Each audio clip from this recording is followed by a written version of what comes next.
Okay. Easy to learn with Jyoti channel में आपका स्वागत है बेटा। आर्टिफिशियल न्यूरल नेटवर्क को समझने से पहले हमें ह्यूमन ब्रेन कैसे हम सिग्नल्स को कैच करता है, हमारा ब्रेन उस चीज़ को समझना जरूरी है। तो पहले हम आइए इस चीज़ को समझते हैं कि कैसे इंफॉर्मेशन रिसीव होता है और कैसे इंफॉर्मेशन हमारे ह्यूमन ब्रेन तक पहुंचता है सेंस ऑर्गन्स के थ्रू। तो आइए सबसे पहले इस चीज़ को हम समझते हैं। एक छोटा सा वीडियो है, इसके थ्रू ही हम समझने की कोशिश करते हैं। ये आपको जो स्ट्रक्चर दिख रहा है ये न्यूरॉन सेल का है। यहाँ पर ये जो आप पार्ट देख रहे हैं ये आपका कहलाता है सेल बॉडी। और ये सेंटर जो आपका दिख रहा है ये this one is the nucleus. यहाँ पे सेल बॉडी और ये जो छोटे ब्रांचेज आप दिख रहे हैं ये इसे हम कहते हैं डेंड्राइट्स। ये जो छोटे छोटे आपको साइमल्टेनियसली आपको पता होगा कि ह्यूमन बॉडी में एटलीस्ट ये जो आपका डेंड्राइट्स होता है, इच न्यूरॉन के पास आपका 10,000 कनेक्शंस वाया डेंड्राइट्स होता है हर न्यूरॉन हमारी बॉडी में। और एक चीज़ और, हमारे आपको जान के बहुत ही आश्चर्य होगा कि हमारे बॉडी में 100 बिलियन न्यूरॉन सेल होते हैं और एक न्यूरॉन सेल में 10,000 कनेक्शंस होते हैं डेंड्राइट्स का। ठीक है, वाया डेंड्राइट्स ये 10,000 कनेक्शंस हर न्यूरॉन्स के पास होता है। तो सोच लीजिए पैरेलली आपका कितना इनपुट सिग्नल वर्क कर रहा है आपके बॉडी में। तो आपको मैंने समझा दिया, ये है आपका सेल बॉडी, ये है न्यूक्लियस और ये जो छोटे छोटे ब्रांचेस देख रहे हैं this one is the dendrites.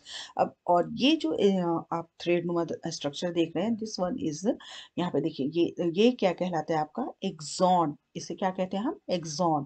और ये एट द एंड, इस एक्सॉन के एंड में ये क्या कहलाता है आपका एक्सॉन टर्मिनल या फिर नर्व टर्मिनल भी हम कहते हैं।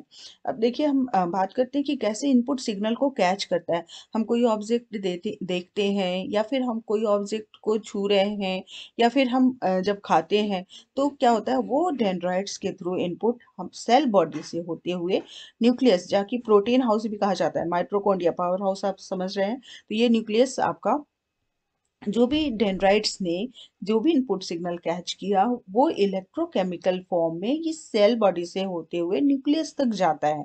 और फिर यहाँ पे ये इलेक्ट्रोकेमिकल सिग्नल एक्सॉन के थ्रू आपका एक्सॉन, देखिए यहाँ पे ये कन्वर्जन हो रहा है, इलेक्ट्रोकेमिकल सिग्नल्स में कन्वर्ट हुआ, ये इलेक्ट्रोकेमिकल सिग्नल्स एक्सॉन टर्मिनल तक पहुंचा। बट बट अब आपका यहाँ से है सवाल कि यहाँ पर इलेक्ट्रोकेमिकल सिग्नल्स जब आता है तो ये क्या करता है, इंफॉर्मेशन दूसरे नर्व सेल को ट्रांसफर करता है।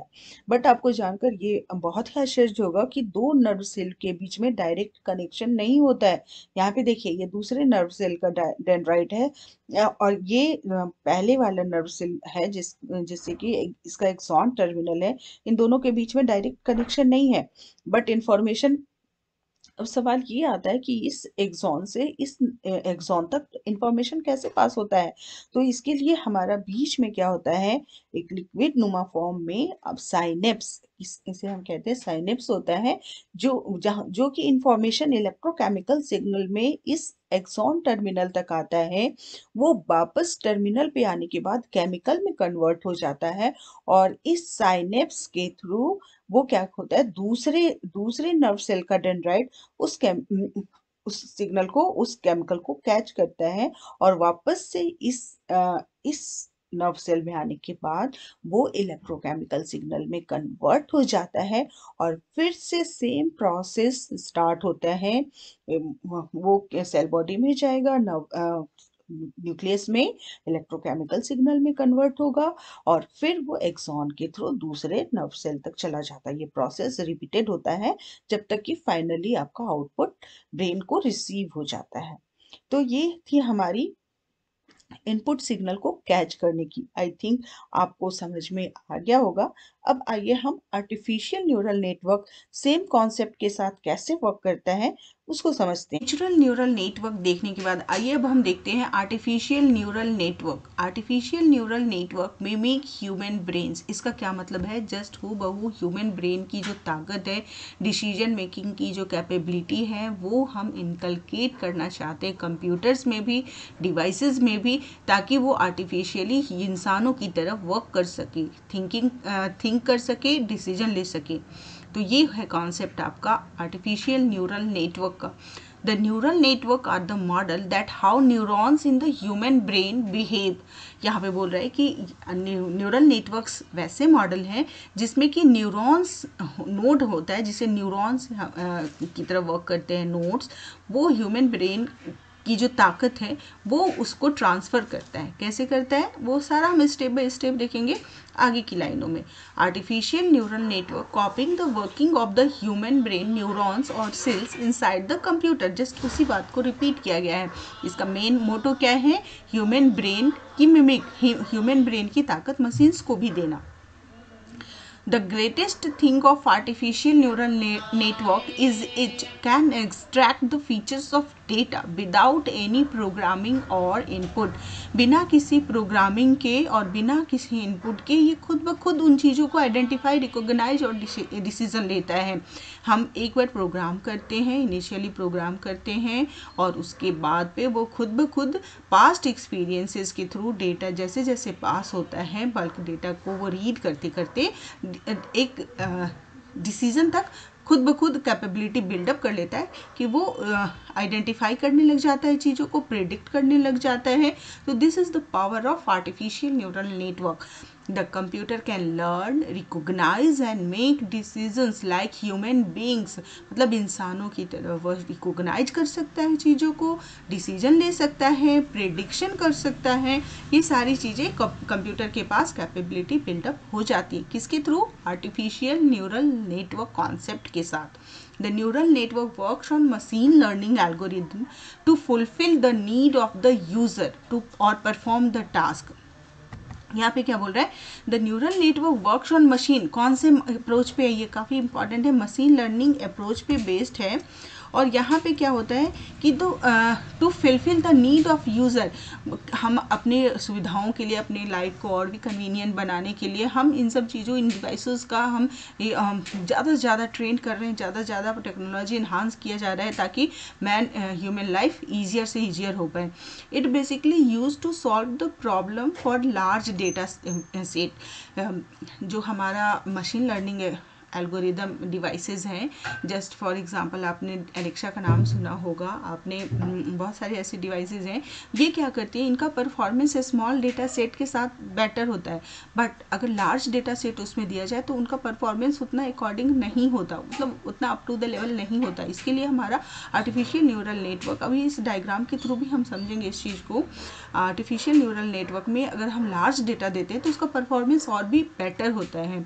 The traditional machine learning algorithm can't improve the performance of the model after certain level, एक लेवल के बाद वो सैचुरेट हो जाता है, and then saturation will start। यही चीज़ मैं बोल रही हूँ कि सैचुरेट हो जाता है उसका परफॉर्मेंस, वो परफॉर्म करना एक तरीके से नहीं कर पाता, बेटर परफॉर्मेंस वो लार्ज डेटा सेट के साथ नहीं दे पाता है। लेकिन अगर आर्टिफिशियल न्यूरल नेटवर्क है, कोई ऐसा मॉडल है जो ANN का कॉन्सेप्ट से बना है, तो उसका अगर हम उसमें लार्ज डेटा देते हैं तो उसका परफॉर्मेंस और भी बेटर होता है। इस डायग्राम में आप देख रहे हैं, ये हमारी CBSE कैरिकुलम के हैंडबुक में है। यहाँ पे देखिए से लिया गया है।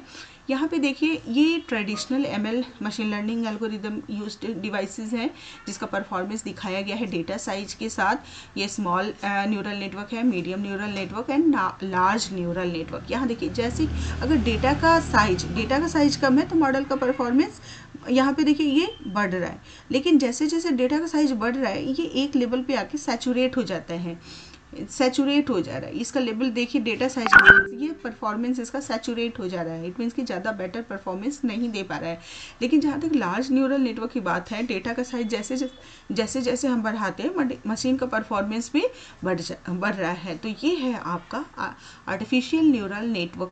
अब आइए artificial neural network versus natural neural network हम कंपेयर करते हैं कि जो हमारा नेचुरल न्यूरल नेटवर्क में हमारा जो ब्रेन है, हमारा जो ह्यूमन बॉडी है, है उसमें हमने न्यूरॉन्स को पढ़ा, न्यूरॉन्स को देखा। तो न्यूरॉन्स के इक्विवेलेंट इसमें कौन सा डिवाइस दिया गया भाई? नोड को। न्यूरॉन्स के इक्विवेलेंट किसे रखा गया? तो नोड को रखा गया, उसे हम न्यूरॉन्स का इक्विवेलेंट कह सकते हैं। जो हमने डेंड्राइट्स देखा, जो ट्री ब्रांचेस थे हमारे डेंड्राइट्स ह्यूमन ब्रेन में, तो इनपुट सिग्नल को कैच कर रहे थे, ये यहाँ पे काम करेगा। डेंड्राइट्स के इक्विवेलेंट वेटेड इनपुट्स को रखा गया आर्टिफिशियल न्यूरल नेटवर्क में, डेंड्राइट्स के इक्विवेलेंट वेटेड इनपुट्स को रखा गया। इसके बाद जो हमारा सेल बॉडी है वो एक्टिवेशन फंक्शन है आर्टिफिशियल न्यूरल नेटवर्क में, इसे हम शॉर्ट फॉर्म में ANN भी कहते हैं। तो आर्टिफिशियल न्यूरल नेटवर्क में ये एक्टिवेशन फंक्शन कर रहा है। और ये जो साइनेप्स है इसके इक्विवेलेंट क्या है? यहाँ पे connection from a node to another node, यहाँ पे आप नोड भी लिख सकते हैं। ओके, और एक्सॉन है हमारा, यहाँ पे आउटपुट टर्मिनल से हमें मिल रहा है। तो इस तरीके से इक्विवेलेंट आपका एक कॉन्सेप्ट दिया गया कि इक्विवेलेंट न्यूरॉन के इक्विवेलेंट बिल्ड किया गया नोड को, और इसी तरह डेंड्राइट्स के इक्विवेलेंट वेटेड इनपुट्स को, और सेल बॉडी के इक्विवेलेंट एक्टिवेशन फंक्शन। इस तरीके से एक कॉन्सेप्ट को बिल्डअप किया गया आर्टिफिशियल न्यूरल नेटवर्क के लिए। यहाँ पे देखिए डायग्राम के थ्रू भी मैंने दिखा रखा है। नोड है जो टू एंड फ्रॉम है, जस्ट इक्विवेलेंट टू न्यूरॉन है। वेटेड इनपुट, ये क्वेश्चन एग्जाम में एक मार्क्स में आता है, तो इस चीज़ का ध्यान रखिए। वेटेड इनपुट इक्विवेलेंट है डेंड्राइट्स के एक्टिवेशन फंक्शन, सोमा या सेल बॉडी कह सकते हैं हम, और आउटपुट एक्सॉन के थ्रू हमें मिलता है। यहाँ पे देखिए कि कैसे ये काम करता है न्यूरल नेटवर्क का। पहले डायग्राम को स्टडी कर लीजिए। ये देखिए इनपुट है, डेटा इनपुट हो रहे हैं, और ये यहाँ पे मशीन, यहाँ पे ये लेयर 1 लेयर 2 हिडन लेयर्स होते हैं, ये इसमें पास होता है। जो भी यहाँ पे सिग्नल्स कैच होता है वेटेड इनपुट्स डेंड्राइट्स के थ्रू जो होते हैं इनका, ये नोड को पास करते हैं हिडन लेयर 1 में, हिडन लेयर 2 में, हर एक। यहाँ पे देखिए ये डेटा इस मशीन को पास हो रहा है, ये इसे पास कर रहा है। ओके, तो यहाँ पर ये जो लेयर्स आप देख रहे होंगे, इनपुट लेयर 1 ये हिडन लेयर है, ये इनपुट लेयर 2 हिडन लेयर है, और ये आपका आउटपुट है। आइए इस चीज़ को देखते हैं कैसे पास होता है न्यूरल नेटवर्क में। This image shows that the neural network is divided into different layers, and each layer is divided into a block that accomplishes its task and then passes to the next layer. कि image से हमें क्या लग रहा है कि बहुत सारे डिफरेंट लेयर्स में ये डिवाइडेड है, और हर लेयर में each layer is divided into a block। Block में देख रहे होंगे आपने यहाँ पे ये ब्लॉक, ये ब्लॉक, ये ब्लॉक, ये इस लेयर का है नोड्स, और इस लेयर का ये नोड्स है, और ये छोटे छोटे ब्लॉक्स हैं जो कि नोड्स को रेप्लिकेट कर रहे हैं। और क्या है, जो भी एकम्प्लिश कर रहा है टास्क नोड 1 लेवल 1 पे, इनपुट लेवल 1 पे, वो फिर कहाँ पे जाके फर्निश होता है? हिडन लेयर 2 पे। आइए हम इस चीज़ को एकदम से देखते हैं डिटेल में। There are 3 types of layer. Input layer, the first layer of a neural network is called the input layer, whose role is to acquire data and feed it to the neural network. जो input layer है इसका काम क्या है कि data को acquire करना, data को रिसीव करना, और उसके बाद उसको न्यूरल नेटवर्क में फीड करना। The input layer carries out no processing, इस चीज को हमेशा ध्यान रखिएगा। इनपुट लेयर में कोई भी प्रोसेसिंग, कोई भी कैलकुलेशन नहीं लग रहा है। It just takes the input data and passes it to the next connected layer. ये सिर्फ डेटा को रिसीव कर रहा है और नेक्स्ट लेयर पे ट्रांसफर कर रहा है। Second, hidden layer. Input layer is connected to hidden layer, which is further connected to other hidden layer और to the final output layer. यहाँ पे complexity of the problem depend करता है। यहाँ पे बहुत सारे लेयर्स हिडन लेयर हो सकते हैं।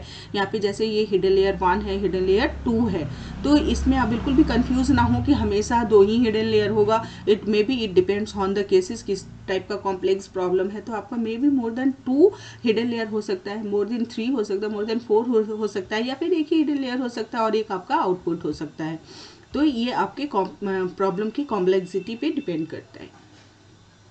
Okay, the processing eight hidden layer is carried, इस चीज को समझना जरूरी है। तो आइए इस चीज को देखते हैं।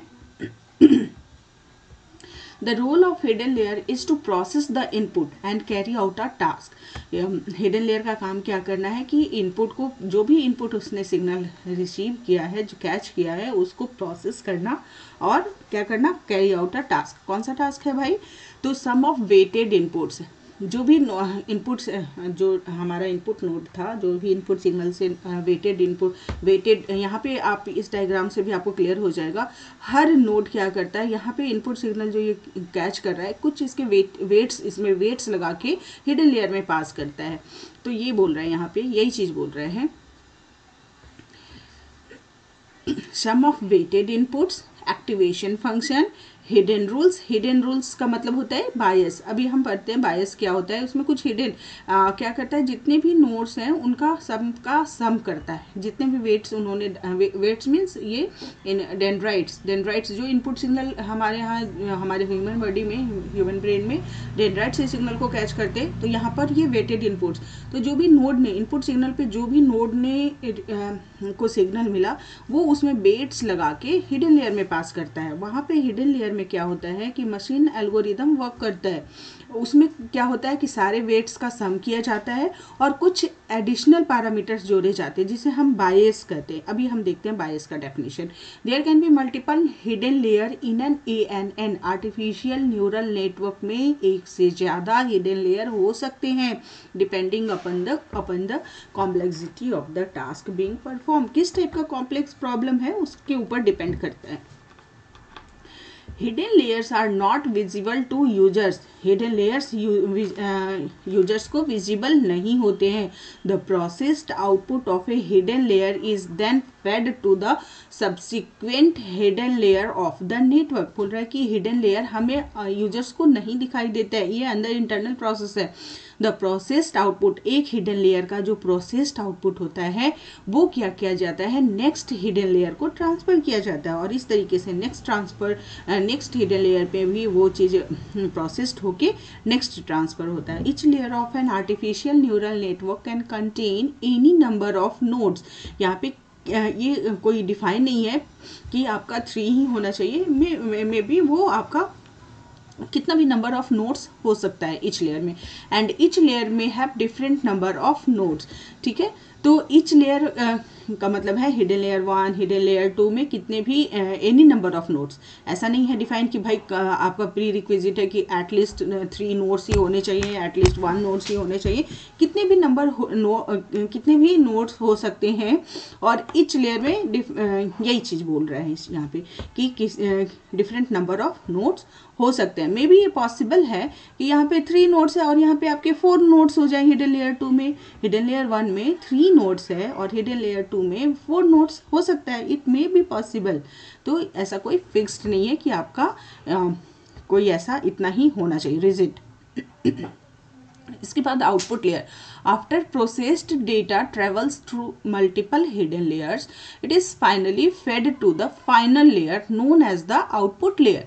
यहाँ पे देखिए ये चीज़ हमेशा ध्यान रखिएगा कि हिडन लेयर्स यूजर्स को विजिबल नहीं होता है। जो भी प्रोसेस्ड हुआ, जो भी डेटा पे कैलकुलेशन हुआ, फंक्शन के थ्रू होता है। वो फंक्शन मैंने आपको बताया, sum of weighted inputs plus activation, जो भी आपका कुछ एडिशनल पैरामीटर्स उसमें ऐड किए जाते हैं जिसे हम बायस कहते हैं।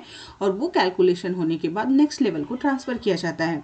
तो यही बोल रहा है कि जब सारे हिडन लेयर से प्रोसेस्ड हो जाता है डेटा, तो उसके बाद फाइनली वो आउटपुट लेयर को ट्रांसफर कर दिया जाता है। The output layer simply provides the final output to the user. और यूजर को क्या मिलता है, वो फाइनल आउटपुट मिल जाता है। अंदर इंटरनल कितने हिडन लेयर्स के थ्रू ये डेटा प्रोसेस्ड हुआ है, ये चीज़ यूजर को दिखाई नहीं देता। ये चीज़ यूजर से हिडन रखा जाता है। At the output layer, no processing takes place. It only provides user interface for the output. जैसे इनपुट लेयर का काम है इनपुट सिग्नल्स को कैच करना, तो आउटपुट लेयर आपको यूज़र को आउटपुट प्रोवाइड करता है। और कोई भी प्रोसेसिंग आउटपुट लेयर में नहीं होती है। मतलब लेने और देने का काम, इनपुट ले रहा है, आउटपुट ओनली दे रहा है। Okay. Bias. It is an additional parameter in the neural network which is used internally as per some hidden rules and algorithm to adjust the output along with the weighted sum of the inputs to the neuron.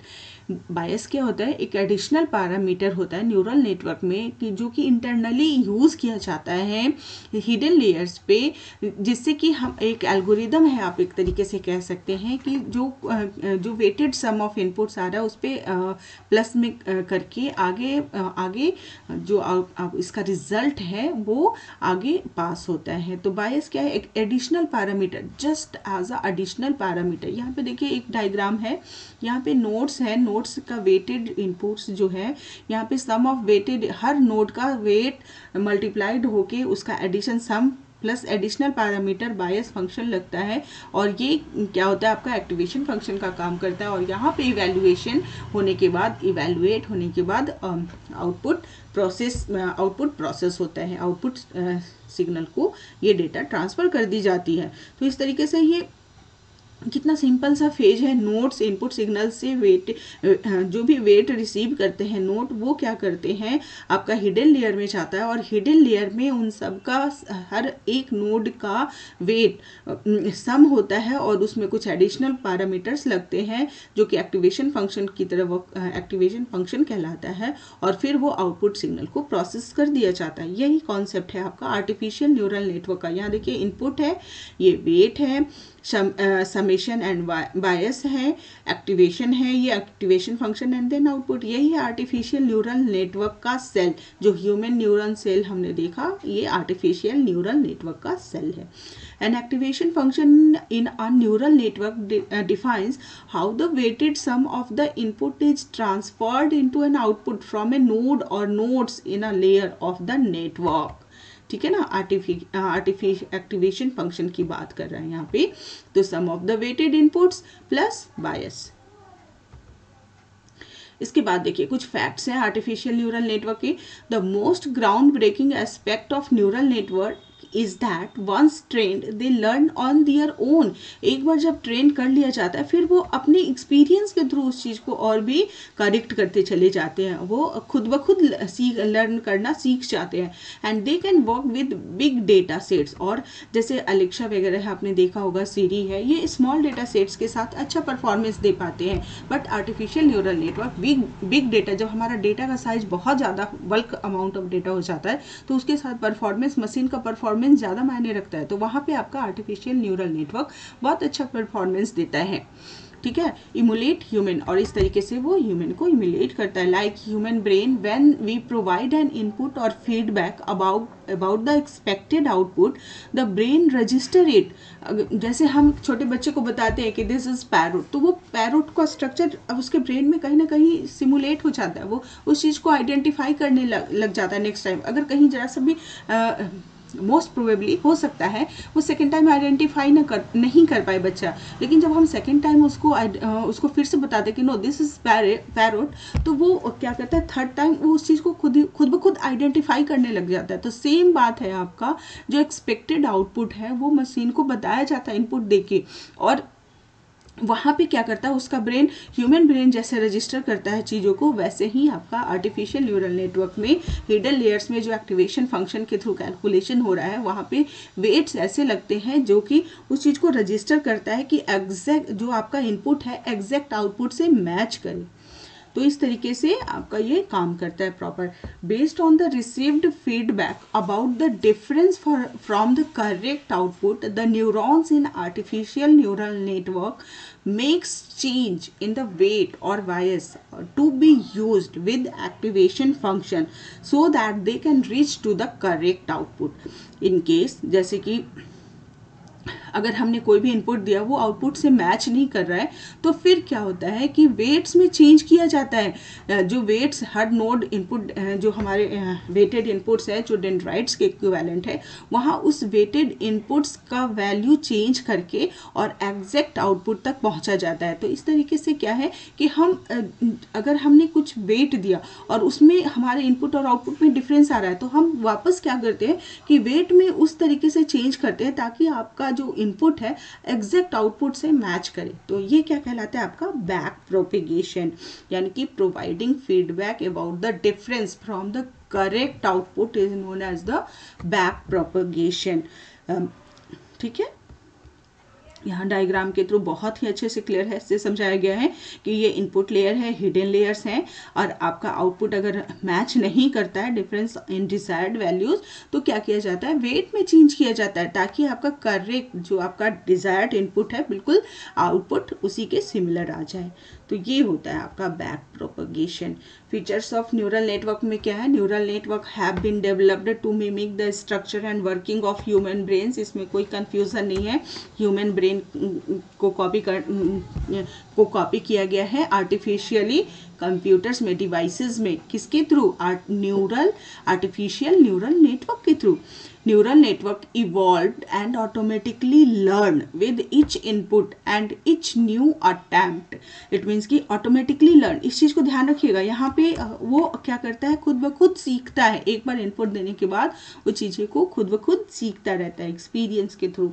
Neural network can work with big data sets, इसका performance large data set के साथ बहुत ही ज़्यादा अच्छा होता है। The neural network employ the machine learning techniques to function and evolve. अगर आपसे कोई क्वेश्चन करता है कि ये कौन से कॉन्सेप्ट पे बेस्ड होता है, तो ये आपका मशीन लर्निंग अप्रोच पे बेस्ड है। मशीन लर्निंग अप्रोच का एडवांस फॉर्म है artificial neural network. Okay, Neural network and AI model. The neural network have become popular as this can be used with various types of AI models. Various types जैसे regression हो गया, classification and clustering, ये तीनों क्या हैं ये आपको मैं अभी बताती हूँ। जस्ट नीचे हम स्क्रॉल करते हैं वीडियो को। रिग्रेशन, इसमें देखिए it is a type of rule based AI model. Regression, the goal of regression model is to build a mathematical equation from the available set of input data to produce the output. मतलब हमारे पास data available है और उसके आधार पे कुछ mathematical Calc functions के equations के through हम कुछ इवेल्युएशन करते हैं, हम आउटपुट फाइंड करते हैं। The mathematical equation is called the mapping function. जो भी जो अवेलेबल डेटा है उस पर जो हमने मैथमेटिकल इक्वेशंस लगाया उसको हम क्या कहते हैं, mapping function. which with the help of new input can predict the possible output। और जब एक बार हमने मैपिंग फंक्शन बना लिया तो फिर हम नए इनपुट्स देंगे तो वो प्रिडिक्ट करेगा, सिचुएशंस को, सिनेरियो को क्या करता है, प्रिडिक्ट करने लग जाता है। इसमें क्या होता है, रिग्रेशन में कंटिन्यूअस डेटा सेट्स चाहिए होते हैं मशीन को। यहाँ पे एग्जांपल देखते हैं। If we have a data available about the drainage system, ठीक है, ड्रेनेज सिस्टम का डेटा हमारे पास है, sanitation and cleanliness in an area and the number of dengue cases, we can use this data to train the AI model. अगर हमारे पास sanitation, cleanliness और ड्रेनेज सिस्टम का सारा डेटा अवेलेबल है और डेंगू केसेस कितने आ रहे हैं किसी लोकेलिटी में, तो यहाँ पे हमने इस डेटा को देके फीड कर दिया कि इतना हमारा क्लीनिनेस है, इतना सैनिटेशन है, तो डेंगू केसेस इतना आ रहा है। तो अब नेक्स्ट टाइम से क्या करेगा, जो ये हमारा डिवाइस है, मशीन है, एआई मॉडल है, वो क्या करेगा, in future we can predict the possibility of dengue cases using the data of an area.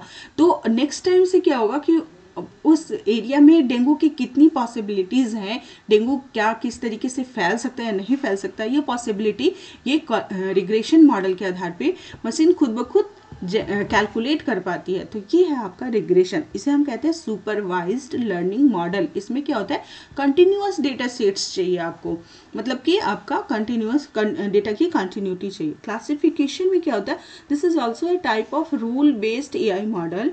This AI model uses rules and labelled data sets to classify data sets into category. Category में divide करती है। जैसे example के through आपको clear हो जाएगा। If we want to train a model to identify to image of a specific alphabet, ठीक है, हम किसी मॉडल को ट्रेन कर रहे हैं कि किसी स्पेसिफिक अल्फ़ाबेट्स की इमेज दिखा के कि वो उस चीज़ को बोलेगा कि हाँ ये अल्फ़ाबेट्स है। We need to train it with multiple image of alphabets along with their levels. हम डिफरेंट अल्फ़ाबेट्स दिखा के उसको लेवल्स के थ्रू उसको समझा रहे हैं कि अगर ऐसा लेवल आएगा तो अल्फ़ाबेट्स आपका ये होगा।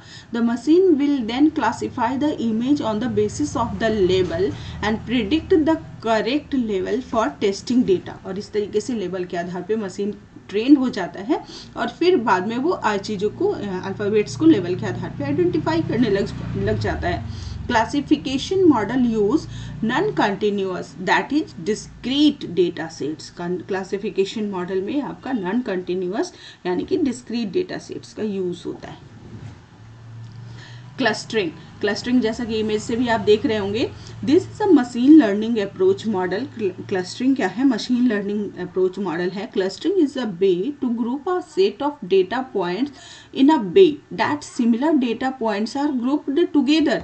ठीक है, सिमिलर डेटा पॉइंट्स जैसे ये ग्रीन कलर का है, ये ब्लू, ये रेड है, एक जगह आप देख रहे होंगे ग्रुप्ड है, तो it is a unsupervised learning model. ये भी क्या है? ये भी एक अनसुपरवाइज्ड लर्निंग मॉडल है। A clustering can be a input और data set of customers buying details in past 1 year. अगर मान लो कि एक क्लस्टरिंग मॉडल है, क्लस्टरिंग मॉडल के बेस पे अगर हम क्या करते हैं, इनपुट और डेटा सेट ऑफ कस्टमर्स, हम कुछ कस्टमर्स के डेटा सेट को पुट करते हैं, इनपुट करते हैं मशीन में, मॉडल में, एक ईयर का उसका पास डिटेल मैच करते हैं, मॉडल में हमें इनपुट करना है। उसके बाद मशीन क्या करता है, उस इनपुट के बेस पे it can then identify the customers who shopped the most. उस डेटा के आधार पे वो पता लगा सकता है, खुद ब खुद कैलकुलेट कर सकता है कि कौन सा ऐसा कस्टमर है जो पास्ट ईयर, लास्ट ईयर बहुत मतलब सबसे ज़्यादा शॉपिंग करा है। The customer who preferred buying certain type of things, और कौन से ऐसे कस्टमर्स हैं जिनको ये चीज़ें, कुछ खास टाइप की चीज़ें बहुत परचेज करा है, या कौन सी टाइप की चीज़ें उनको ज़्यादा डिमांड में है। The customers who only bought essential items, और कस्टमर्स के कितने परसेंटेज कस्टमर्स हैं जो सिर्फ इसेंशियल आइटम्स ही परचेज करते हैं, and so on. It can be non continuous that is discrete data sets. आपका क्लासिफिकेशन की तरह क्लस्टरिंग भी डिस्क्रीट डेटा सेट्स को यूज किया जाता है। यहाँ पे देखिए, मैं इमेज के थ्रू और भी क्लियर करने के लिए ये एक इमेज लेके आई हूँ आपके सामने। ये रिग्रेशन मॉडल है और ये क्लासिफिकेशन है। The system attempts to predict, regression में की बात मैं कर रही हूँ, ध्यान से देखिएगा। The system attempts to predict a value for an input based on past data. क्या बोल रहा है कि अटेम्प्ट, प्रिडिक्ट करने की कोशिश करता है इनपुट के आधार पे, पास्ट डेटा के आधार पे। Real number, continuous number, regression problem. Example, temperature for tomorrow, कल का मतलब डेटा मिला, इसको दिया गया, और पास्ट जो भी डेटा के आधार पे वो क्या करता है, प्रिडिक्ट करने की कोशिश करता है कि कल का टेम्परेचर क्या होगा। आपने इस टाइप का देखा होगा कि कल का टेम्परेचर इतना, मिनिमम इतना, मैक्सिमम इतना हमारा आ जाता है ना पहले से एडवांस में, तो ये रिग्रेशन का केस है। यहाँ पे classification, in classification predictions are made by classifying them into different categories, different categories में क्लासिफाई करके। Discrete categorical variable classification problem, एक type of cancer, cancer yes no. तो इस टाइप के जो कैटेगरी वाइज होते हैं, कैटेगरी मतलब डिस्क्रीट, नॉन कंटिन्यूअस, इसके लिए हम क्लासिफिकेशन मॉडल का यूज़ करते हैं। एक डेटा और देखते हैं, यहाँ पे स्टूडेंट प्रोफाइल है। क्लासिफिकेशन मॉडल के थ्रू जब पास किया जाता है स्टूडेंट प्रोफाइल का, तो ये क्या करता है, प्रेडिक्ट करता है whether a student will pass और नॉट। क्लासिफिकेशन में वो इस चीज़ को प्रेडिक्ट कर सकता है कि स्टूडेंट पास होगा या नहीं। लेकिन जब हम सेम स्टूडेंट प्रोफाइल को रिग्रेशन मॉडल के थ्रू पास करेंगे, तो वो क्या प्रेडिक्ट करेगा, predicting the percentage of students, कितना स्टूडेंट परसेंटेज ऑब्टेन कर सकता है, वो चीज़ को दिखलाता है। रिग्रेशन में मैथमेटिकल फंक्शंस जो कि मैंने अभी जस्ट डिस्कस किया था, मैपिंग होता है, तो वो इस चीज़ का कैलकुलेशन किया जाता है।